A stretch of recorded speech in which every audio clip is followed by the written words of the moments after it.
तो हेलो बच्चों, स्वागत करता हूं आप सभी का इस चैनल पे। तो अभी हम लोग क्रैश कोर्स कर रहे हैं और उसमें जो है ऑब्जेक्टिव का पहला वीडियो साइंस से डालने वाला हूं। इससे पहले अगर आप लोगों ने फर्स्ट लेक्चर जो है नहीं देखे हैं, कृपया करके वो आप देख लें। मैं इनका प्लेलिस्ट बना दूंगा और यह साइंस का है और का भी दे दिया गया है और इसी तरह से 1 महीने में आपको फिनिश्ड किया जाएगा। ठीक है, तो आप जो है बात को ज्यादा नहीं बढ़ाएंगे और सीधा हम आपको ऑब्जेक्टिव की ओर ले जा रहे हैं।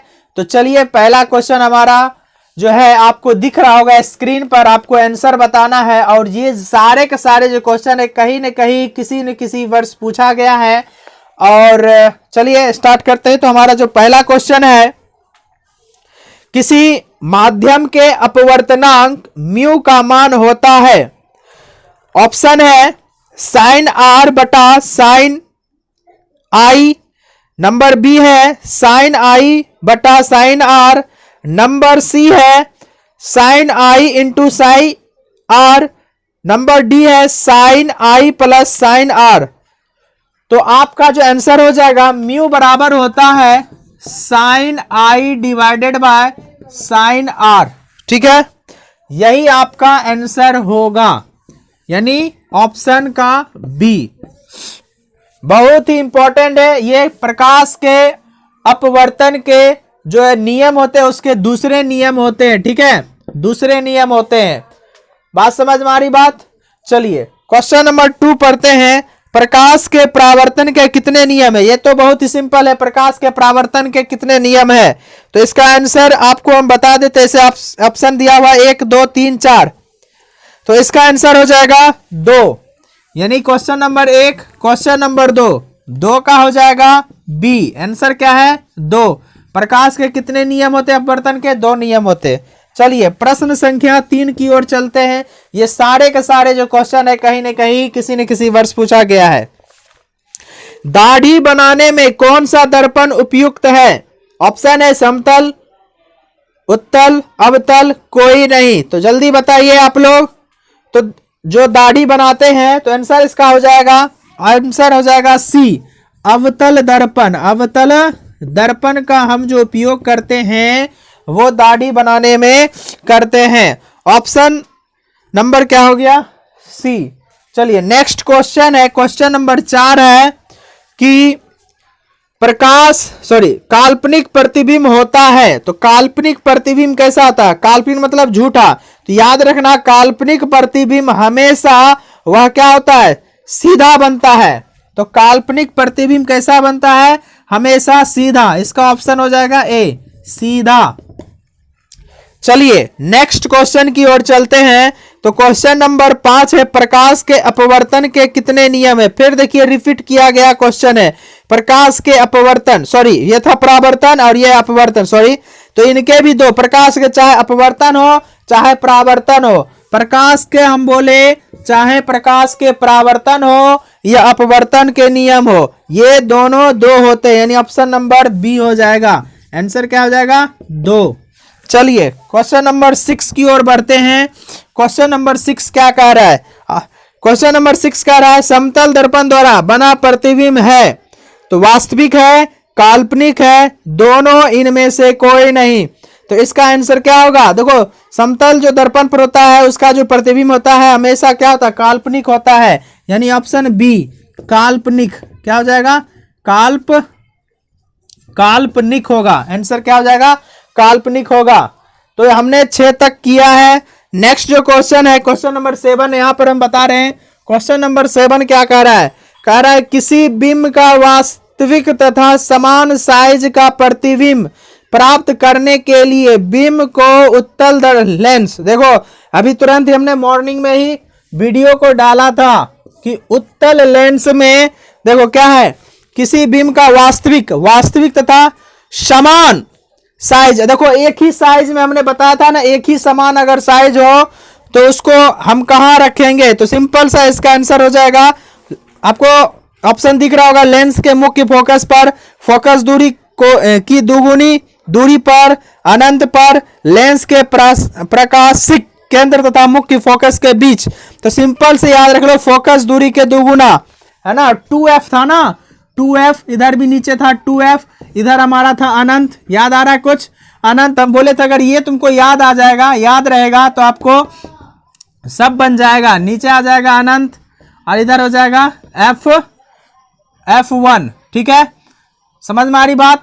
F1 ये आपका कंडीशन था। तो देखो ये कहां रख रहे हैं? दुगुना, यानी f का दुगुना पर रखेंगे। 2f मतलब दुगुना, दुगुना कर देंगे तब, यानी कि इसका आंसर हो जाएगा B। 7 का ऑप्शन क्या हो जाएगा? B। फोकस दूरी की दोगुनी फोकस पर। ठीक है, ये आपका आंसर हो जाएगा। ठीक है, ये 8 नंबर क्वेश्चन है। कह रहा है गोलीय दर्पण में फोकसांतर एवं वक्रता त्रिज्या के बीच संबंध है। देखो सिंपल सा बात है, फोकस और वक्रता त्रिज्या के बीच के संबंध को क्या कहते हैं, या इसका दूसरा तरह से प्रश्न भी इसको पूछा गया है। गोलीय दर्पण का फोकस और उसके वक्रता त्रिज्या का कितना गुना होता है? तो ध्यान देना है, ऑप्शन दिया हुआ है R बराबर 2f, 2, F बराबर R/2, R बराबर होता है F/2। तो सिंपल सा हम जानते हैं फिर हो जाएगा C, F बराबर R/2। ठीक है, क्योंकि हम जानते हैं R बराबर होता है 2f, तो R बराबर 2f, तो हमारे पास क्या हो जाएगा? F इधर हो गया, तो F बराबर क्या हो जाएगा? ये नीचे आ जाता है R/2। तो इस तरह से हमारा आंसर क्या हो जाएगा? F बराबर R/2। तो ऑप्शन क्या हो गया? C। C is the right answer. चलिए 9 हम प्रश्न की ओर चलते हैं। 9 प्रश्न है, किसी उत्तल लेंस, ध्यान देना, उत्तल लेंस की फोकस दूरी। ध्यान देना, सुबह भी एक न्यूमेरिकल क्वेश्चन हमने बताया था। ठीक है, उत्तल लेंस, उत्तल लेंस, उत्तल लेंस की फोकस दूरी हमेशा होती है। तो देखो उत्तल लेंस की जो हमेशा जो दूरी होती है ना, वो होता है पॉजिटिव होता है। ठीक है, तो क्या होगा? Positive, option number A. चलिए क्वेश्चन नंबर 10 की ओर बढ़ते हैं। अवतल लेंस का आवर्धन बराबर होता है, अवतल लेंस का आवर्धन बराबर होता है V/U, U इंटू भी, U प्लस भी, या V/U। तो आपका आंसर होगा इसका V/U, option D. 11 number question है कि सरल सूक्ष्मदर्शी में किसका उपयोग होता है? अवतल दर्पण, उत्तल दर्पण, अवतल लेंस, उत्तल लेंस। तो सिंपल सा बात हो, दर्पण का तो इस्तेमाल होता ही नहीं है। तो दूसरा नंबर जो होगा अवतल या उत्तल, तो सिंपल सा बात है, इसका डी हो जाएगा। उत्तल लेंस का इस्तेमाल हम लोग करते हैं। लेंस कभी देखना इस तरह से उसका ढांचा रहता है तैयार, ये उत्तल लेंस है ना, उत्तल। चलिए क्वेश्चन नंबर 12 है। क्वेश्चन नंबर 12 कह रहा है किसी गोलीय दर्पण की वक्रता त्रिज्या 50 सेंटीमीटर है। वक्रता त्रिज्या देखो यही वाला, ये फॉर्मूला आ जाएगा। ठीक है, किसी गोलीय दर्पण की वक्रता त्रिज्या 50 सेंटीमीटर है तो उसकी फोकस दूरी होगी। तो सिंपल सा बात है, फोकस दूरी हमको निकालना है। F बराबर त्रिज्या दिया हुआ है 50 डिवाइडेड बाय 2, कट गया कितना? 25। तो इसका आंसर क्या हो जाएगा? 25, ऑप्शन नंबर सी, 25। ठीक है, चलिए क्वेश्चन नंबर 13 कह रहा है अवतल दर्पण से परावर्तन के बाद, अवतल दर्पण से परावर्तन के बाद किरण किस बिंदु से गुजरेगी? देखो सिंपल सा बात है, परावर्तन के बाद जो होता है कहां से गुजरती है? सी से, एफ से, पी से, सी और एफ के बीच। तो सिंपल सा बात है, अवतल दर्पण से आपको याद होगा वो हमारे पास क्या चीज से गुजरेगा? एफ से गुजरता है, फोकस से होकर गुजरती है। ठीक है, चलिए क्वेश्चन नंबर 14 है कि अगर किसी अवतल दर्पण की फोकस दूरी एफ तथा वक्रता त्रिज्या r हो तो क्या संबंध होगा? तो देखो कुछ नहीं है, बस हमको सिर्फ क्या किया है, थोड़ा सा है ना घुमाया है। तो देखो हम देख रहे क्या है, अगर इसको इधर कर दिया 2f यानी r, अगर हमसे बोल रहा है कि किसी अवतल दर्पण की फोकस दूरी f है, तो मान लो f हमारे पास फोकस दूरी हो गया, f फोकस दूरी हो गया, ठीक है। और कह रहा वक्रता त्रिज्या r है, तो वक्रता त्रिज्या कितना है, r है, तो मतलब क्या हुआ, वक्रता त्रिज्या r है, तो मतलब क्या हुआ, तो f r हो तो संबंध क्या होगा, सिंपल सा बात है, ये आधा होगा ना, f क्या होता है, देखो सिंपल सा बात है, ये देखो r क्या होगा, r अगर मान लो 1 है, समझ वाली बात, ये दुगुना हो गया 2f, ठीक है। तो अब देखो ये क्या हुआ, अगर मान लो ये मान लो तुम 2 है, तो ये ऑटोमेटिक 4 हो जाएगा, समझो, समझने की कोशिश करो। अगर ये है, हम मान लो आधा, देखो ये हमने क्या कर दिया, इसका मतलब ये हुआ क्या, ये आधा होता है, तो इसका मतलब ये आधा होगा, ठीक है, सिंपल सा बात है, आधा। तो इसका ऑप्शन हो जाएगा ए, एफ बराबर ए हो जाएगा, एफ बराबर 1/2, ठीक है। किसी उत्तल लेंस का फोकसांतर 50 सेंटीमीटर है, देखो उत्तल लेंस है, क्या है, उत्तल लेंस, तो उत्तल लेंस का जो फोकसांतर जो होता है वह पॉजिटिव होता है, पहला नंबर, ठीक है। तो f बराबर क्या हो जाएगा, तो f बराबर सबसे पहले हम क्या करेंगे, इसको निगेटिव में रखेंगे, सॉरी पॉजिटिव में रखेंगे, 50 दिया हुआ है, कोई दिक्कत। अब यहाँ पर दे रखा है ये सेंटीमीटर में, ये भी याद रखना, सेंटीमीटर को हमको मीटर में बदलना होता है, ठीक है, ये हमेशा मीटर में रखा जाता है, तो ये हो जाएगा 50 डिवाइडेड बाय 100, ठीक है, ये मीटर में बदल गया, कोई दिक्कत। अब देखो हमको बोल रहा है क्षमता निकालने, तो P बराबर होता है 1/f होता है, ठीक है, तो 1 का 1 हो गया, और यहाँ पर देखो क्या हो जाएगा, ये 50 और ये ऊपर चला जाएगा गुना 100, तो 100 ना 100 ना 5 दूनी 10, तो कितना आ गया, तो P बराबर क्या हो गया 2 डायोप्टर हो जाएगा, ठीक है। तो क्या चीज़ में, पॉजिटिव में, तो इसका आंसर क्या हो जाएगा, D, D is the right answer, कोई दिक्कत। अगर नहीं समझ में आ रहा है तो बताइए, 15 का था। चलिए 16 नंबर जो क्वेश्चन कह रहा है किसी दर्पण से वस्तु को कहीं भी रखने से वस्तु के बराबर आकार का सीधा प्रतिबिंब बनता है तो दर्पण होगा, अगर ध्यान देना सीधा अगर बन रहा है ना, तो इसका मतलब समझ लेना वो समतल दर्पण है, तो 16 का क्या हो जाएगा आंसर, 16 हो जाएगा सी, ठीक है, समतल दर्पण, समतल दर्पण, ठीक है।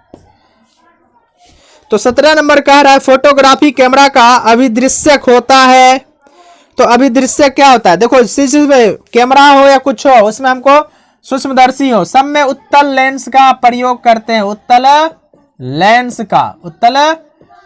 का प्रयोग करते हैं, तो इसका आंसर हो जाएगा ए, ठीक है। 18 नंबर क्वेश्चन, 18 नंबर है साइड मिरर के रूप में प्रयुक्त होता है, वेरी वेरी इंपॉर्टेंट क्वेश्चन है, हर बार बहुत सारे बार पूछा गया है। और साइड मिरर के रूप में हम किसका इस्तेमाल करते हैं, साइड मिरर के रूप में, बोलो कुछ नहीं, उत्तल दर्पण का उपयोग करते हैं, ठीक है। चलिए 19 नंबर क्वेश्चन है, 19 नंबर हमारे पास जो क्वेश्चन है कह रहा है प्रकाश का वर्ण विक्षेपण किस उपकरण से संभव होता है, ऑप्शन है दर्पण, लेंस, प्रिज्म, कांच की झिल्ली। तो वर्ण विक्षेपण होता है किससे होता है, प्रिज्म से होगा, किससे होगा, प्रिज्म से, ठीक है। चलिए ऑप्शन क्या हो गया प्रिज्म का, सी है। चलिए 20 नंबर क्वेश्चन कह रहा है, 20 नंबर जो क्वेश्चन है हमारे पास, तो कह रहा है किसी दर्पण से हमेशा वस्तु से छोटा प्रतिबिंब प्राप्त होता है, तो किसी दर्पण से हमेशा वस्तु से छोटा जो प्रतिबिंब जो प्राप्त होता है वह जो होगा हमारे पास हमेशा याद रखना उत्तल, क्या होगा, उत्तल, ठीक है, क्या हो जाएगा, उत्तल दर्पण, उत्तल दर्पण से हमेशा छोटा प्रतिबिंब बनेगा, तो ये ऑप्शन आपका था क्या, बी, ऑप्शन क्या था, बी।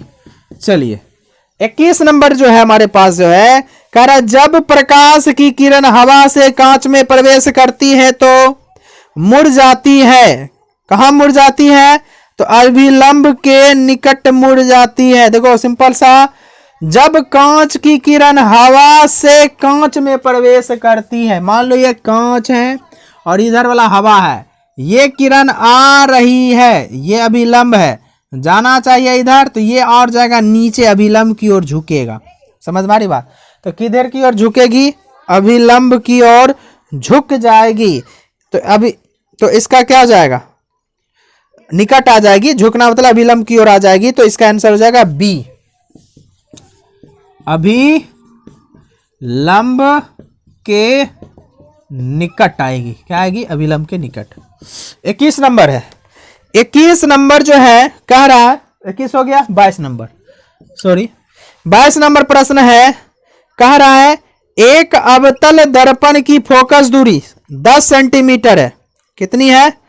तो उसकी वक्रता त्रिज्या है। तो फोकस दूरी मान लो कितना है?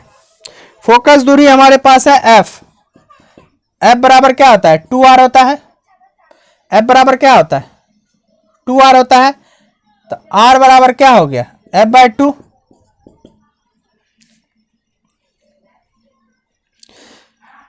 तो यहां पर आपका यार फोकस दूरी मान लो 10 सेंटीमीटर है। तो फोकस दूरी 10 है, तो डिवाइडेड बाय 2, तो कितना हो गया? कट के 5। तो कितना हो जाएगा? r का वैल्यू 5। क्या हो जाएगा? 5। तो ऑप्शन क्या हो गया? सी। सी हो जाएगा 5। ठीक है, तो ये हो गया हमारे पास आंसर। ठीक है, क्वेश्चन नंबर 23 की ओर चलते हैं। 23 हमारे पास बोल रहा है निम्न में से कौन सा पदार्थ लेंस बनाने के लिए प्रयुक्त नहीं किया जाता है? ये देखो ऑप्शन हो जाएगा, क्या हो जाएगा? जल, कांच, प्लास्टिक, मिट्टी। तो आंसर हो जाएगा डी।